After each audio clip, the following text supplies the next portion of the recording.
Olá, estamos dando início a mais um programa Debates Le Monde Diplomatique Brasil, uma iniciativa do jornal Le Monde Diplomatique Brasil, em parceria com a TV PUC, com o canal universitário e com a TVT, a TV dos Trabalhadores. Hoje nós vamos tratar de um tema complexo.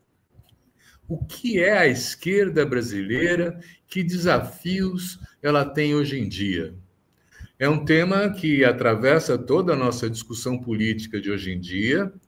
É mais fácil compreender o que é a extrema-direita do que o que é a esquerda, e nós vamos aprofundar essa reflexão com um especialista nessa área que nós vamos apresentar para vocês agora.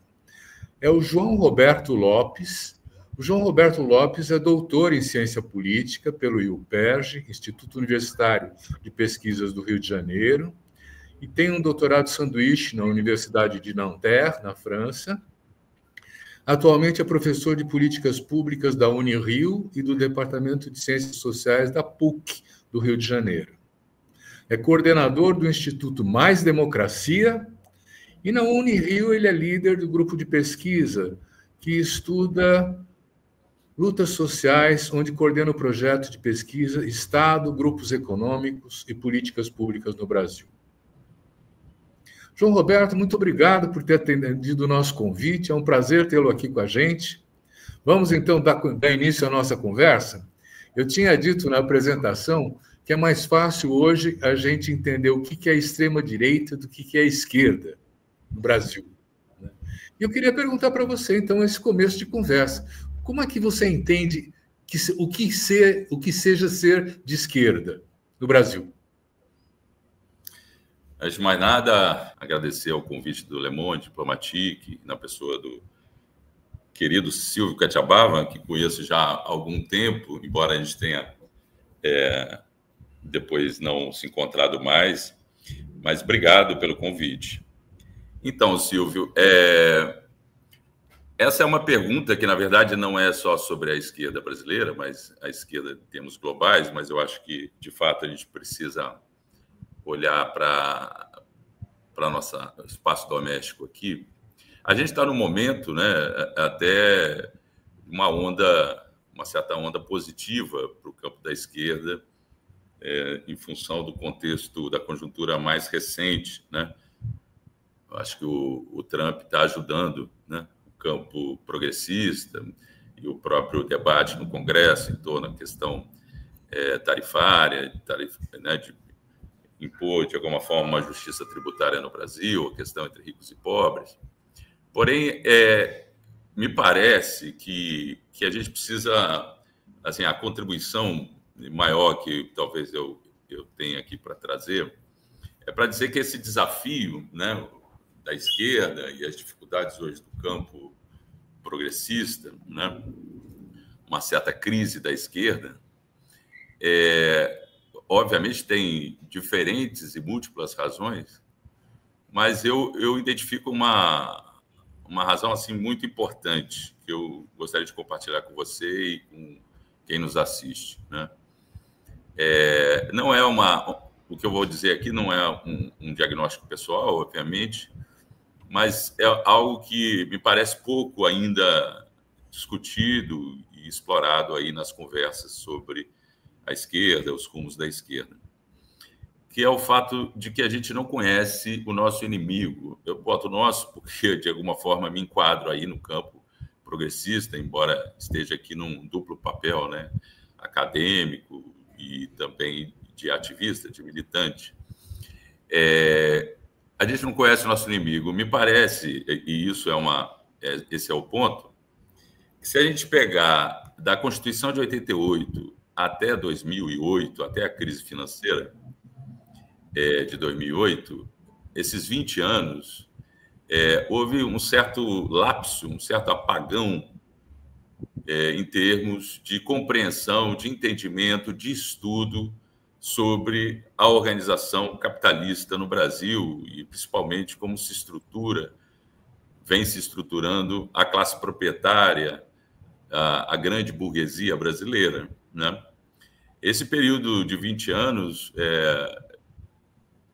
com esse lapso, né? E porque esse lapso, de certa forma, a gente pós-Constituição de 88, todos os esforços teóricos, práticos do campo progressista foi no sentido de construção, né, de um estado de bem-estar social, das políticas públicas, né, e a gente teve conquistas importantes, né, na área do Sistema Único de Saúde, o Sistema Único de Assistência Social, o Sistema Nacional de Segurança Alimentar, todos os processos participativos de conferências, conselhos. Porém, a gente se limitou ao que eu chamo aí da burocracia média do Estado, né? A gente não chegou no andar de cima do Estado e a gente refletiu pouco sobre a dinâmica do capitalismo e, particularmente, de como a classe proprietária, a classe burguesa, passou a se organizar, né? De 2008 para cá, a gente está correndo atrás do prejuízo, né?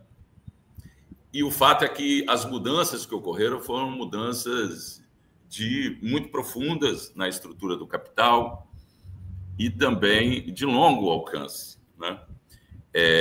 Então, por isso que eu digo que a gente tem uma dificuldade, e eu digo não olhando para, eventualmente, só a perspectiva governamental no campo da esquerda, mas no campo da sociedade civil e no nosso campo de organização e de luta, no campo progressista, uma dificuldade de entendimento sobre essas mudanças que, volto a dizer, de muita profundidade, de alcance também enorme, e a minha ideia é um pouco compartilhar com vocês, obviamente, né, eu estou no esforço lá no nosso grupo na Unirio, e nos diálogos que a gente faz, de tentar aprofundar o entendimento sobre a classe proprietária capitalista hoje, ou seja, a configuração do capitalismo de 2008 para cá. Eu me coloco nesse esforço coletivo, tem vários outros estudiosas que vêm trabalhando isso, mas eu volto a dizer, a gente está correndo atrás de um prejuízo, de um lapso. Enquanto a gente estava focando as políticas sociais, a construção dos espaços de participação, o andar de cima seguia incólume e a burguesia concentrava a centralização de capital e concentração capitalista brutal, e mudando a própria forma de organização da propriedade capitalista e o impacto disso sobre a relação com o Estado brasileiro, né, mudando a feição do próprio Estado, né? Então, a gente meio que houve um corta-luz aí, né? Uma espécie de corta-luz em que a gente foi olhar para as políticas, vamos construir, é o momento de responder às demandas sociais, vamos fazer todo o esforço de mobilização dos anos 70 e 80 contra a ditadura, e todo o esforço também analítico vai na direção da construção de políticas sociais, e eu volto a dizer, muito importantes, né? A gente avançou bastante na estruturação de políticas sociais, porém, na política econômica e na lógica de atuação do Estado junto a essas frações oligopólicas do capital, a gente estudou pouco, tem uma compreensão limitada, no meu entendimento, até hoje. Eu acho que é um desafio coletivo de todos incidirem sobre isso. E observe, né, é uma tradição longa no Brasil de estudo sobre burguesia, né? A gente tem uma tradição que remonta lá aos anos 40, Sérgio Buarque de Holanda, Raimundo Fauro, Nelson Werneck Sodré, Florestan Fernandes, Ottaviani, Fernando Henrique Cardoso, Luciano Martins. A gente tem uma constelação aí importante de estudos, né? Maria Lúcia Werneck Viana, que se dedicaram, o próprio Renato Boschi, e Eli Diniz, porém, essa reflexão sofreu um lapso, diferentemente do mundo do trabalho, né? A gente se vê desafiado hoje em relação ao mundo do trabalho, às transformações no mundo do trabalho, né? A reorganização da classe trabalhadora, com todo esse processo de fragmentação, dispersão, uberização, né? Nós temos estudos empíricos, teóricos sobre as mudanças no mundo do trabalho. Agora, em relação ao mundo do capital, me parece que há uma defasagem, né? E a gente está desafiado a olhar para esse mundo do capital para entender Se o inimigo da classe trabalhadora é o capital, como é que ele está organizado? É uma questão que desafia a gente hoje. Então, o primeiro ponto que eu queria chamar a atenção é esse, né? Muito bom.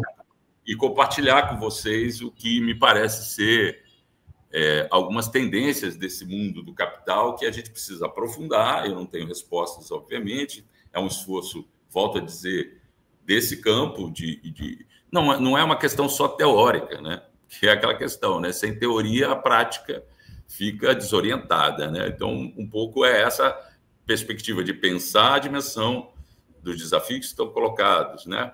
Até mesmo com a discussão conjuntural que nós estamos aí, sobre BRICS, sobre a questão do imposto de renda, sobre a questão do IOF, da taxação das bets, é uma discussão que se faz dentro desse movimento, dessa dinâmica do capitalismo brasileiro no Brasil, que a gente precisa se aprofundar, entender, para entender os desafios e como é que a gente pode enfrentar, né? Então, no primeiro momento, eu diria isso.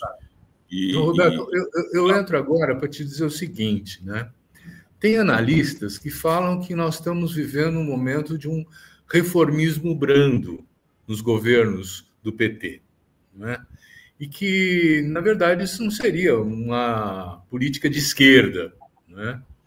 E outros analistas também dizem assim: a extensão das políticas sociais beneficiando a maioria e os mais pobres, né? Ela não está transferindo poder para eles, né?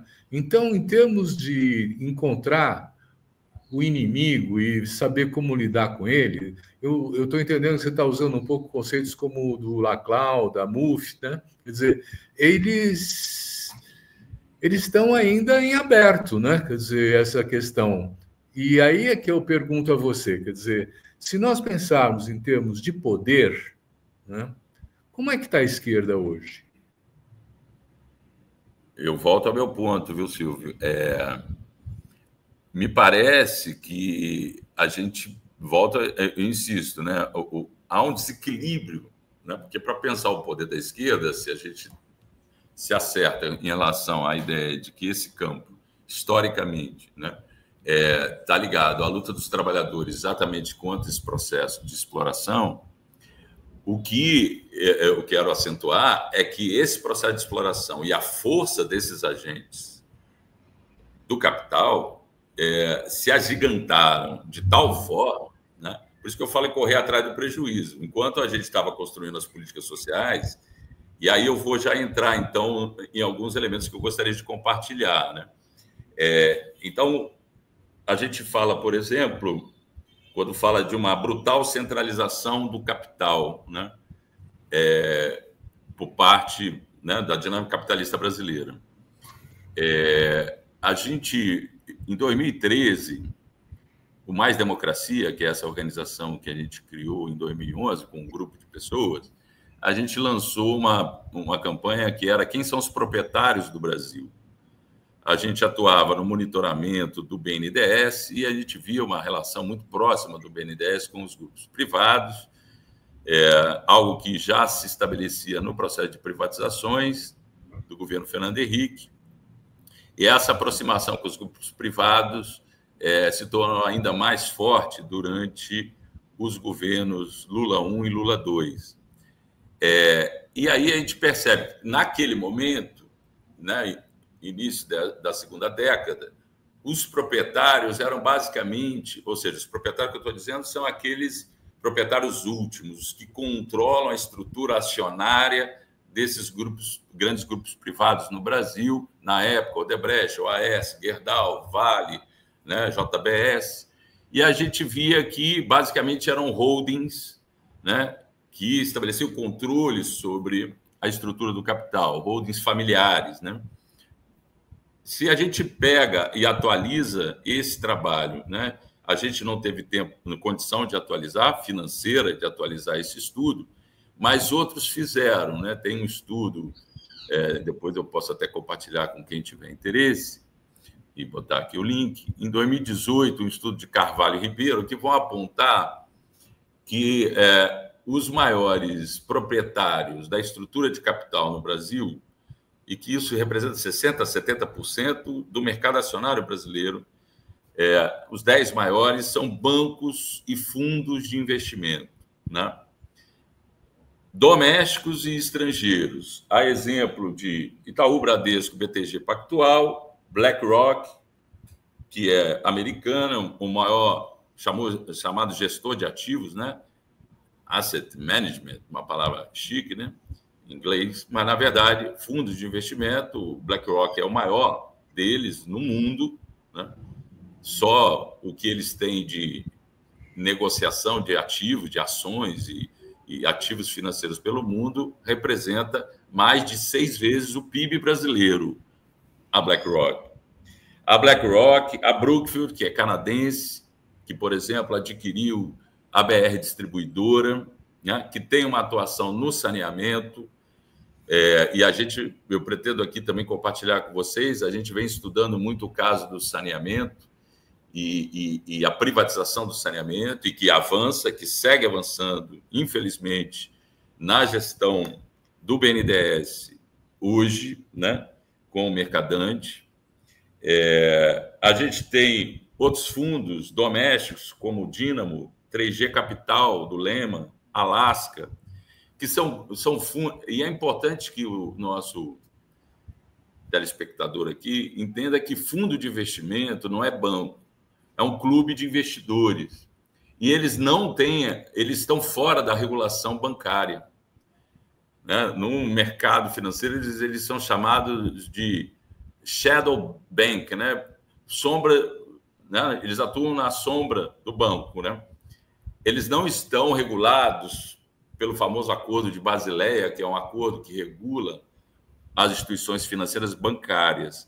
E os fundos vêm crescendo muito em participação. No Brasil, por exemplo, se você pegar a atuação de fundos de investimento na Bolsa de Valores, pulou de 1 trilhão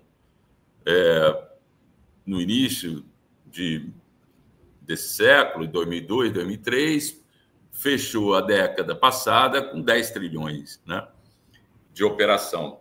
E o que eu quero dizer com isso? Né? Essa lógica financeira, né, a famosa financiarização, né? Porque esses atores, eles vão ser os principais credores da dívida pública, eles vão ser os principais proprietários de grupos privados no Brasil. Se a gente pegar no setor de educação, a Croton Anhanguera, que hoje se chama Cogna, é controlada pela BlackRock, né? É um dos controladores, é a BlackRock. A BlackRock, por exemplo, é um dos controladores da Equatorial, que assumiu o saneamento na Sabesp, né? E a BlackRock, por exemplo, tem participações no Itaú, participações importantes no Itaú. Então, você veja, é disso que eu estou falando. Existe uma organização da classe proprietária, numa espécie de oligopólio financeiro, e é em relação a eles que a gente está lidando. A gente não está lidando mais com uma empresa tipicamente produtiva, industrial. Toda a organização, toda a estrutura produtiva de bens e serviços hoje, de grandes grupos privados, estão vinculados a essa lógica financeira dos seus proprietários. Então, por exemplo, no saneamento aqui no Rio de Janeiro, que a gente vem acompanhando, a Águas do Rio, que assumiu a maior parte da concessão aqui no estado, junto com outras duas, mas a principal, Águas do Rio. A Águas do Rio é controlada por uma empresa chamada Aegea, que, por sua vez, é controlada pelo Itaú, pelo Fundo Soberano de Singapura e por uma holding familiar de São Paulo, né? A família Toledo e Vetorazzo. Bem, a atuação dessa empresa aqui no Rio está sendo catastrófica. No Tribunal de Justiça do Rio de Janeiro foram 90 mil processos em 3 anos de concessão, né? A empresa, se você vê o balanço da Águas do Rio, há uma reserva de aproximadamente 70% do lucro líquido, e ela está tendo lucros importantes aqui no estado, 70% para pagar dividendos aos acionistas, ou seja, um prêmio, um bônus para os acionistas. Então, e com vários problemas na implementação do serviço, aumento de tarifa, cobrança abusiva, indevida, né, rompimento de adutoras, Só no ano passado foi mais de uma dezena de rompimentos de adutoras. Então, a gente está vendo, é disso que, né, é isso que eu estou chamando a atenção, né? Como é que a gente enfrenta, né? Que aí você falou, não, a esquerda está com reformismo brando. Me parece que esse reformismo brando, e eu estou de acordo, é porque, de fato, a gente tem uma grande referência aí em São Paulo, né, que é a Evelina Dagnino, né? Ela cunhou uma expressão muito importante que ela diz, olha, o Brasil chegou tarde na festa do Estado de Bem-Estar Social, né? Quando a gente começou a construir as políticas sociais, o mundo estava virando de ponta cabeça, redução do papel do Estado, liberalização comercial e financeira, todo o processo de endividamento público, né, que a gente assiste a partir do Plano Real, avançou durante o período do PT, mas após o golpe de 16 para cá, a dívida pública triplicou, né? Ela sai de um patamar de 2,5 trilhões e está em 7,6 trilhões. Então, é disso que nós estamos falando. O poder econômico não foi arranhado nesse processo, por isso um reformismo brando. Mas para arranhar o poder econômico, a gente precisa compreendê-lo, entender como é que ele atua, a sua estrutura organizativa. Há uma complexidade hoje nesse mundo, né? Eu estou falando aqui, essa galera está interconectada. Se você pega os 5 maiores grupos privados no setor de saneamento, e observe, Silvio, o setor privado no saneamento ele sai de um patamar em 2020, quando o governo Bolsonaro aprova uma mudança no marco do saneamento, que o governo Lula, em 2007, fez um marco de saneamento importante, significativo, só que em 2020 ele é rasgado. Em junho de 2020 ele é rasgado pelo governo Bolsonaro. Naquele momento, o saneamento estava sob domínio público, né? Só 5 a 6% estava sob controle privado. Hoje, o saneamento, olha, em um período de 5 anos, nem 5, né? 5, completou junho agora, 5 anos, a gente teve um processo aceleradíssimo de privatizações, de concessões, de PPPs, que vai passar para o setor privado praticamente metade do mercado. Hoje ele está em 46%, 47% do mercado de saneamento sob controle privado. Ou seja, as empresas privadas prestam serviço para 90 milhões de pessoas. Só que dentro dessas empresas privadas, 5 controlam praticamente todo o mercado, né? Que são a Egea, a Iguá, a Equatorial, que está controlando a Sabesp, Águas do Brasil e BRK. Se você pega a Egea, que controla aqui o Rio de Janeiro, a Equatorial, que está controlando São Paulo, e a Iguá, que está agora em Sergipe, que foi numa concessão agora do governo Lula, BNDES, e que também tem aqui, está numa área aqui no Rio, na região de Barra e Jacarepaguá. Se você pegar 3 dessas 5 que eu acabei de nomear, essas 3, a Egea, Equatorial e Iguá, os acionistas os principais acionistas desses grupos estão interligados. A Iguá tem como um dos seus controladores o Fundo de Pensão dos Servidores Públicos do Canadá. É um fundo de investimento. Fundo fechado, mas é um fundo de investimento. Esse fundo controla também a Equatorial. É um dos controladores da Equatorial que atua em São Paulo. A Egea, por sua vez, é controlada pelo Fundo Soberano de Singapura, que também controla, é um dos controladores da Equatorial, que atua em São Paulo. A BlackRock, que eu havia comentado, é uma das controladoras também da Equatorial e tem participação expressiva no Itaú, que controla a Egea. Resumindo, das 5 que têm o controle desse mercado privado de saneamento, 3 estão interligadas pelos seus proprietários. E aí a questão é essa, Silvio, como enfrenta essa turma? Como enfrenta essa turma? Como colocar o debate sobre os desafios da esquerda se a gente está diante, por exemplo, de políticas sociais, de serviços sociais essenciais, como água e esgoto, como saneamento, que é um direito humano segundo as Nações Unidas, desde 2010, e que está sob uma lógica financeira. Como? Como enfrentar essa situação? Por isso que eu digo, há uma realidade do capitalismo que está a nos desafiar. E isso tem a ver com a história política. Não é à toa que alguns chamam o PT de partido das políticas públicas.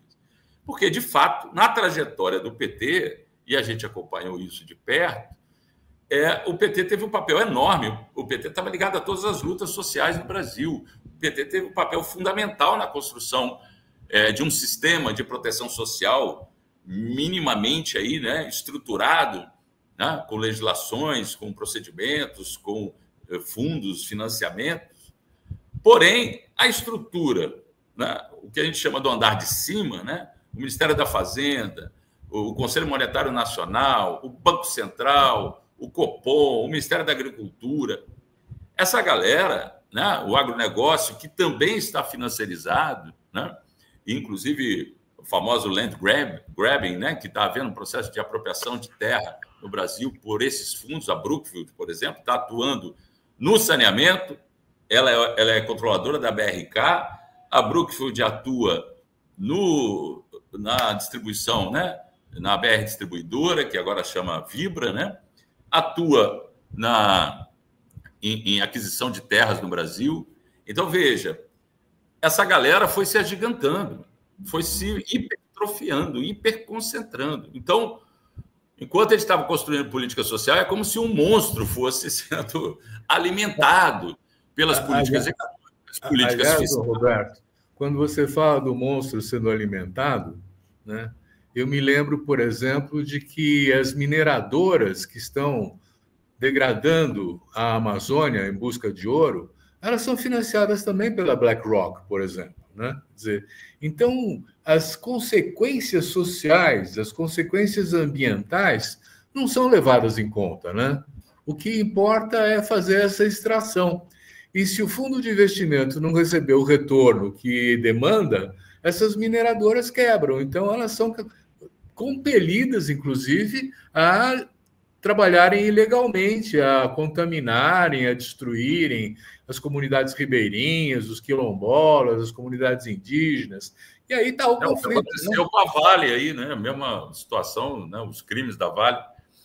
Com certeza, com certeza. E esse ponto, Silvio, coloca, por exemplo, uma discussão muito importante nesse campo da gestão desse mundo corporativo, que é uma coisa que também a gente tem que ter clareza. Há uma separação na configuração desse capitalismo contemporâneo, no interior da empresa, entre o proprietário, que é o acionista, e o gestor, o administrador, que ele é o tal do CEO, né? O cara que está ali para exatamente fazer isso que o Silvio falou, ou seja, realizar de maneira máxima o valor, né? A valorização acionária do proprietário. O proprietário, muitas vezes, ele nem tem ele só quer a rentabilidade do negócio, a chamada governança corporativa. O gestor, ele está ali em favor da ditadura dos acionistas. Ele tem que buscar a valorização máxima dos papéis da empresa, dos ativos, das ações da empresa. Então, o que ele faz? Exploração máxima do trabalho, exploração máxima da natureza. Aí você fala da mineração.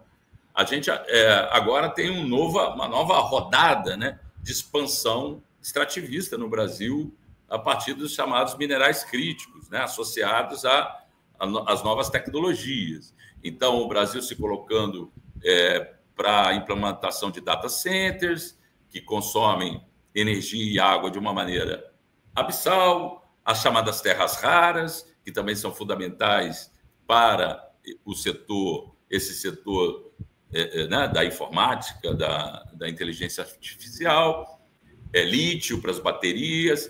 Então, a gente tem uma nova rodada e uma nova aposta. Então, essa lógica extrativista e do agronegócio, né, do agrobusiness e minerária, a gente só vê ocorrer uma dobra de aposta nesse setor, com todos os problemas. E, de novo, sob o controle dessas instituições financeiras. Então, o desafio é como é que a gente lida com essa realidade, né? Então, uma coisa que também eu queria pontuar, se você me permite, Silvio, é que toda essa situação, eu sou da área de ciência política, né? Eu não sou economista, mas acho que tanto a economia precisa muito da política, quanto a política precisa da economia, né? A chamada economia política. Então, me parece que há uma mudança na natureza do Estado. E aí que eu acho que é outra coisa que a gente tem que estar discutindo no campo da esquerda, né? A esquerda, por exemplo, por um lado, rechaçou o debate sobre reforma do Estado. E aí, obviamente, a reforma do Estado nos anos 90 estava sob exatamente essa lógica empresarial liberal, mas que, infelizmente, ela foi aprofundada, né? Então, se os governos do PT, por exemplo, seguraram Caixa Econômica, o Banco do Brasil já está com capital aberto, né? Mas seguraram o Banco do Brasil, Petrobras, por outro lado, os governos do PT aprofundaram as regras de concessão de serviços públicos para a iniciativa privada. Não podemos esquecer que as PPPs, parcerias público-privadas, representam um aprofundamento da lei de concessões do Fernando Henrique, um aprofundamento de transferência de recursos públicos para o setor privado, né? E toda a lógica das PPPs, da legislação das PPPs, vem sendo aprofundada em favor do capital privado. Acabou de ser aprovado no Congresso. Eles vão flexibilizando as regras de concessão para que os riscos da concessão de um aeroporto, de um porto, de um presídio, fique na conta pública, fique sob o controle do Estado. Por quê? Porque do outro lado está o acionista dizendo: olha, a gente não vai pagar essa conta. Aqui no Rio, a concessão de saneamento é um descalabro. Até porque o nosso governador aqui, né, se é que a gente pode chamar ele de governador, né? E aí eu vou me limitar aqui aos adjetivos, mas tem tido acordos com a Águas do Rio, que é a principal concessionária, que lesam a população. O governo assume risco. Um exemplo só, o ano passado, a empresa reclamou de que havia uma expectativa maior de tarifa social do que estava previsto em contrato. O fornecimento de água continua sendo feito pela SEDAI, pública. Eles estão cuidando do abastecimento e tratamento de esgoto. Eles compram a água da SEDAI. Aí o que o governo do Estado fez? Descontou o preço que a Água do Rio pagava para a SEDAI, ou seja, lesando a empresa pública. Então, essa lógica, eu diria o seguinte: nós estamos diante de um Estado empresa e de empresas que assumem poder de Estado. Se eu compreendi, você está apontando uma transição no modelo do Estado, né? De um Estado preocupado em desenvolver políticas sociais com um Estado que alavanca os interesses do setor corporativo, das grandes corporações. É isso mesmo? Infelizmente, sim, Silvio. E é isso que nós precisamos nos esforçar para entender e enfrentar, né? Porque me parece que ainda há uma certa defasagem em termos de compreensão do que está em jogo, né? Então, voltando ao tema aqui do saneamento, né? Eu participo aqui no Rio de uma rede chamada Rede de Vigilância Popular em Saneamento e Saúde. Ela se constituiu exatamente no contexto das privatizações, não só para acompanhar, mas atuar contrariamente a esse processo, né? Porque ali já se percebia vários problemas no próprio edital de concessão, né? Para você ter uma ideia, Silvio, no edital de concessão do saneamento, as áreas de favela e periferia, o que eles chamam de áreas urbanas áreas irregulares não urbanizadas ou parcialmente urbanizadas, que é basicamente favela e algumas áreas periféricas aqui dos municípios, além da capital. Foram 42 municípios que entraram na área de concessão.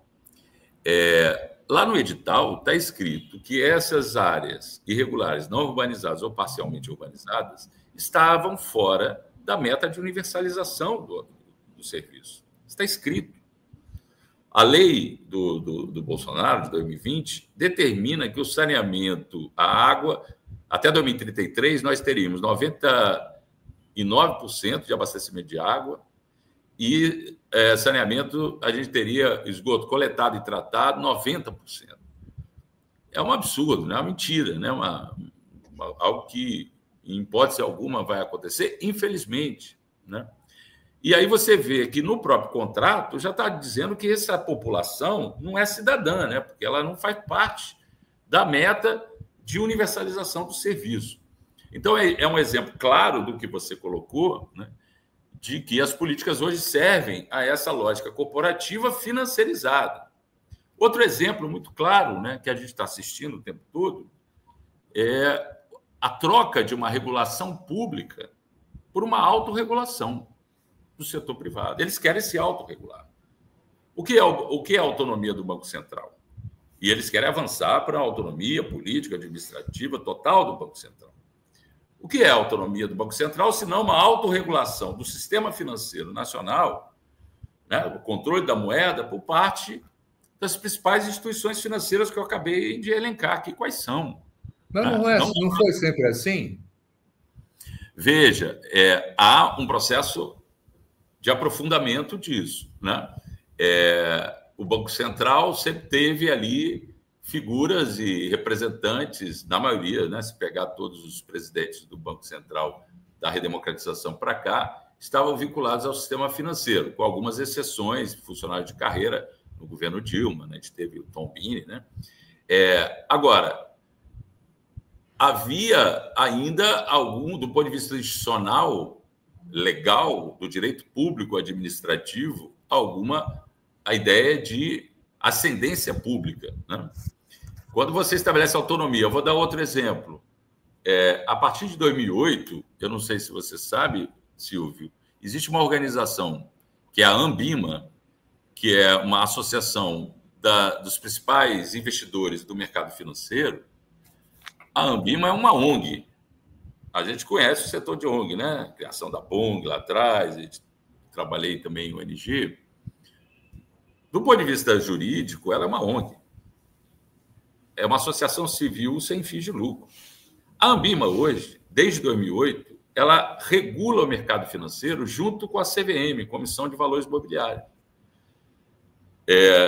Desde 2008, para você, por exemplo, instituir um fundo de investimento na Bolsa de Valores, a Ambima é que credencia. Se você quer fazer uma abertura de capital hoje, um grupo privado, uma empresa quer abrir capital na Bolsa, o que é na sigla em inglês, né, IPO, né, oferta pública de ações, quem vai verificar e que vai chancelar, que vai regular essa abertura é a Ambima. Então, veja, é a autorregulação do mercado financeiro. Essa semana está perigando se votar o PL da devastação ambiental. O que é o PL da devastação ambiental? O IBAMA não se preocupa, a gente se autorregula. Ou seja, a gente vai colocar lá no site, né, a famosa licença por adesão, a empresa vai lá e diz, eu estou de acordo com todos os condicionantes, com todas as exigências ambientais, e a licença é impressa na hora ali, clica no computador e sai. Então, veja, há um avanço da autorregulação. É a mesma lógica, por exemplo, das Big Techs. O que elas querem é se autorregular, né? E vem enfrentando isso também na Europa, esse embate, né, de processo de tentar se autorregular. Traduzindo para o português, se autorregular é fazer o que ele quer, né? É a raposa cuidando do galinheiro, né? Pois é. Pois é. Então, essa é uma discussão que a gente está vendo acontecer e avançar, infelizmente, porque se a gente pega toda a discussão sobre o PAC, né, e sobre um sem número de PPPs que o governo Lula, nesse momento, está colocando aí no mercado, né, a gente vê que a lógica do interesse privado não é de investimento, né, é de aplicação, né? A gente muda um pouco essa lógica. Se o PAC 1, PAC 2, a gente podia ainda ter alguma, né, aquela perspectiva que Mercadante, Bresser Pereira e outros defenderam de um neodesenvolvimentismo, né? Hoje você não tem o sujeito, né, de um setor produtivo burguês, da burguesia, interessado em fazer um investimento de risco, de curto, médio, longo prazo, impossível, né? Eles estão numa lógica curto-prazista, né, de realizar o lucro de modo imediato. Então, a gente não tem mais a ideia de um investimento, né, de aumento da capacidade instalada. É uma perspectiva de rentabilização e, por isso, de aplicação, né? Deixa eu trazer uma questão para você aí, porque houve um momento em que o BNDES se concentrou numa estratégia de criar global players, né? Quer dizer, empresas brasileiras com um porte tão grande suficiente para disputar no cenário internacional com as corporações de outros países, né? Isso aí está na origem do que você está falando? De certa forma, sim, mas olha, me parece que houve uma inflexão.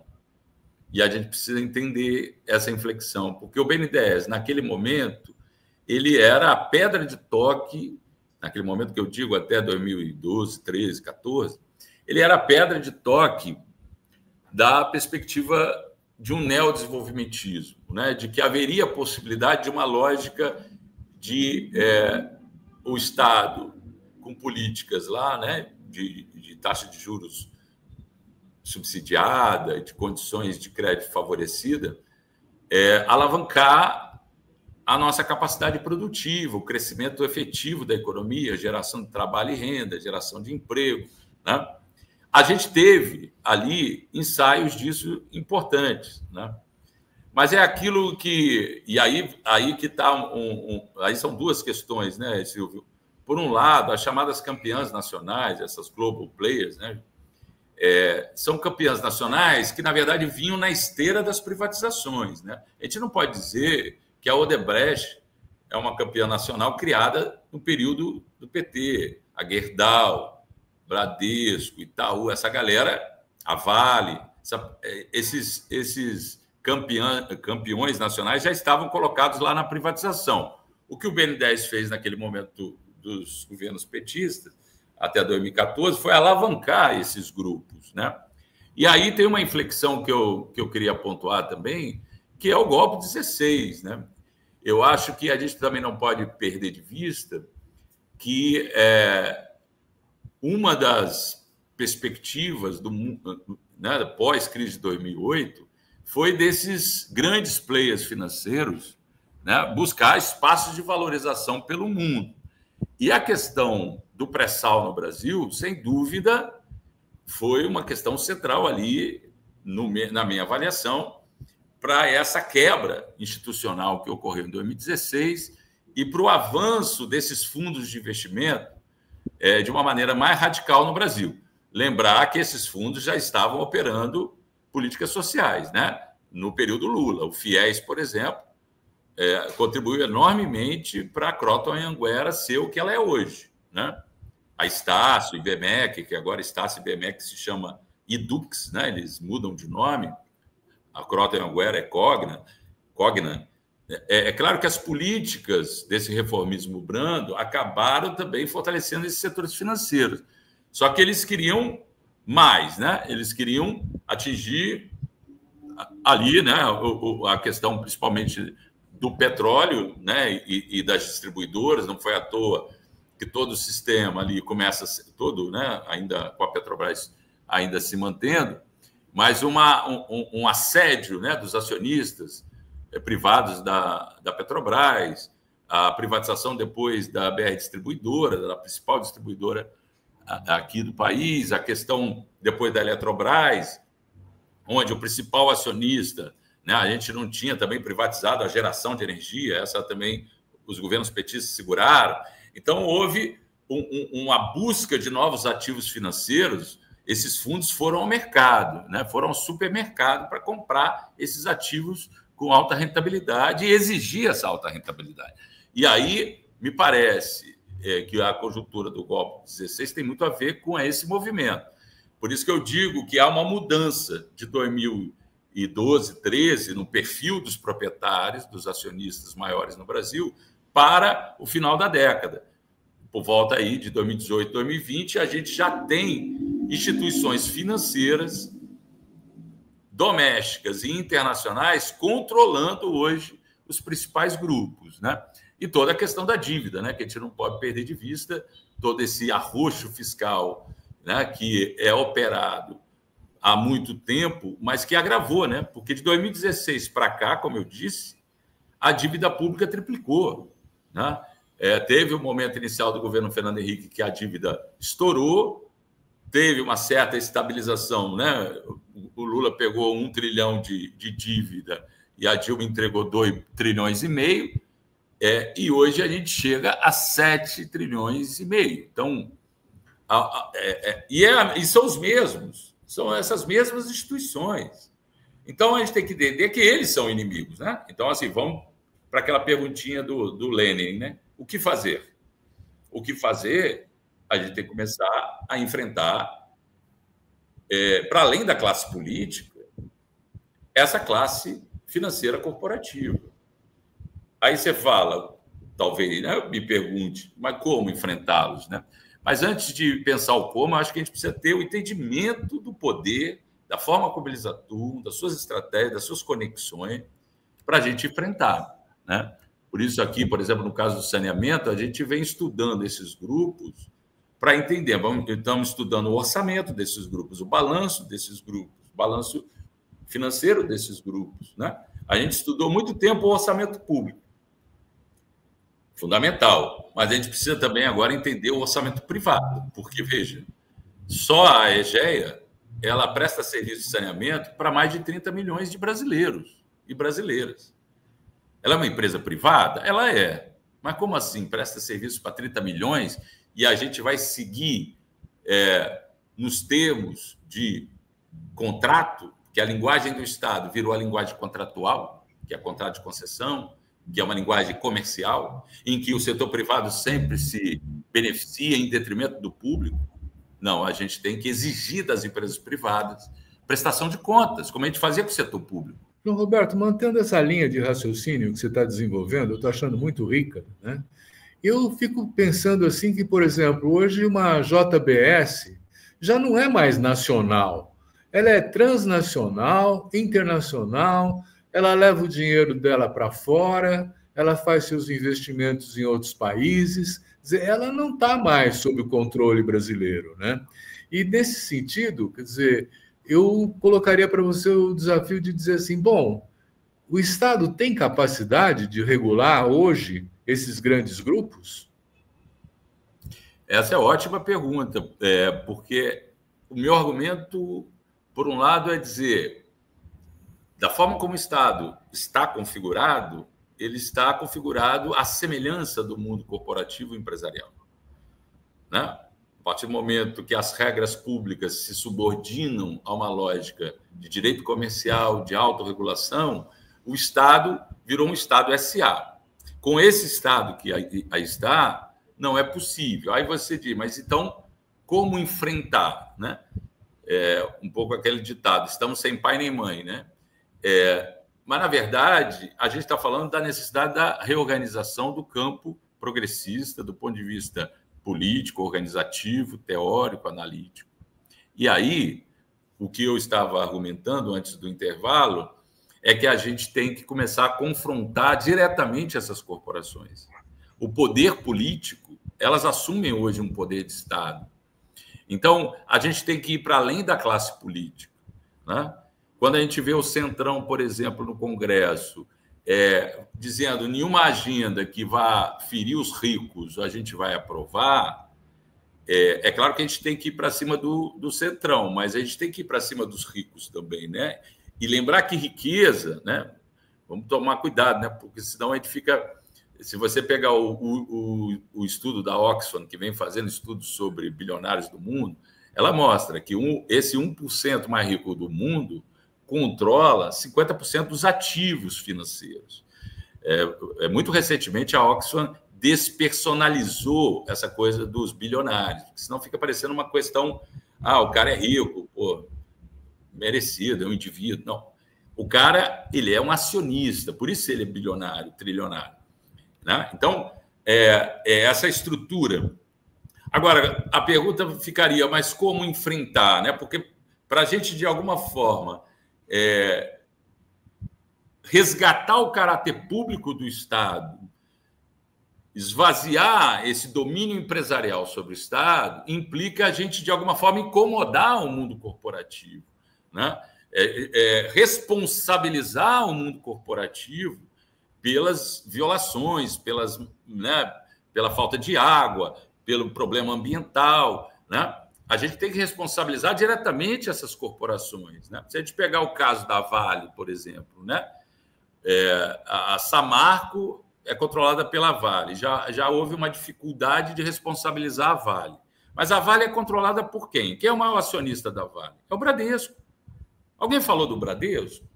Alguém foi para cima do Bradesco? Não. Mas ele é o responsável. Então, veja, a esquerda precisa nomear a responsabilidade e definir essas responsabilidades. Aí você havia falado do BNDES. O BNDES, ele, hoje, aqui no Rio de Janeiro, por exemplo, ele é sócio da Iguá, né? Ele tem 11% da Iguá, uma participação acionária significativa. A Iguá está gerando vários problemas aqui na lagoa de Barra da Tijuca e Jacarepaguá. E existe aí, né, risco de a Iguá perder esse bloco de concessão e a Águas do Rio assumir. Então, o BNDES, ele, por exemplo, está nessa articulação aí, de alguma forma. A gente também tem que cobrar. Aí tem um ponto, Silvio.